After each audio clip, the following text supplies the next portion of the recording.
మీరు లేటుగా వచ్చిండ్రు.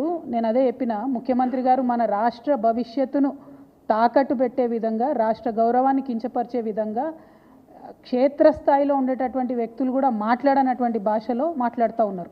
కానీ ఆయన అట్లా మాట్లాడడం వెనక ఏంటంటే ఉద్యోగులకు చేసినటువంటి వాగ్దానాలను ఎగ్గొట్టాలి, ఇచ్చినటువంటి 6 గ్యారెంటీలు ఎగ్గొట్టాలి, అన్నీ ఎగ్గొట్టేసి కమిషన్లు వచ్చే విధంగా ప్రణాళికను సిద్ధం చేసుకుంటున్నారు. కాంగ్రెస్ అంటేనే కరప్షన్. దానికి మళ్ళొకసారి ఈ ముఖ్యమంత్రి గారు ప్రూఫ్ చేస్తూ ఉన్నారు.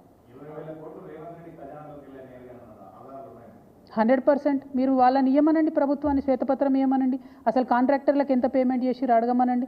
ఎక్కడొక తట్టెడు మట్టి ఎత్తిపోసిరు అడగమనండి. కొత్త ప్రాజెక్ట్ ఏమైనా డిజైన్ చేసిండ్రా?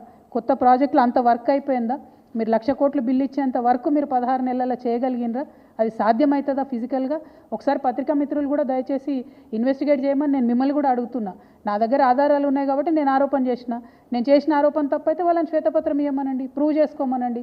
ఎన్ని బిల్లులు కాంట్రాక్టర్లకు ఇచ్చారు, సర్పంచ్లకు ఎన్ని బిల్లులు ఇచ్చిండ్రు, వాళ్ళు ఇచ్చినటువంటి 6 గ్యారెంటీలలో ఎన్ని పథకాలకు ఎన్ని డబ్బులు పెట్టిండ్రు, వాళ్ళని ఆధారాలు ఇవ్వమని చెప్పండి. సారీ,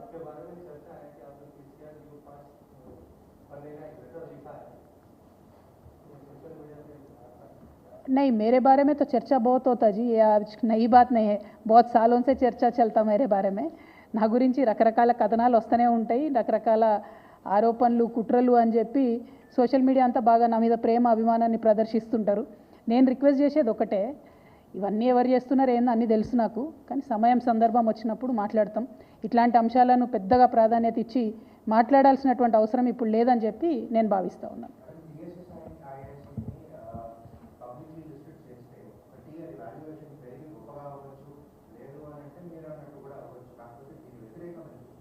అంటే ప్రధానంగా తెలంగాణ స్టేట్ ఇండస్ట్రియల్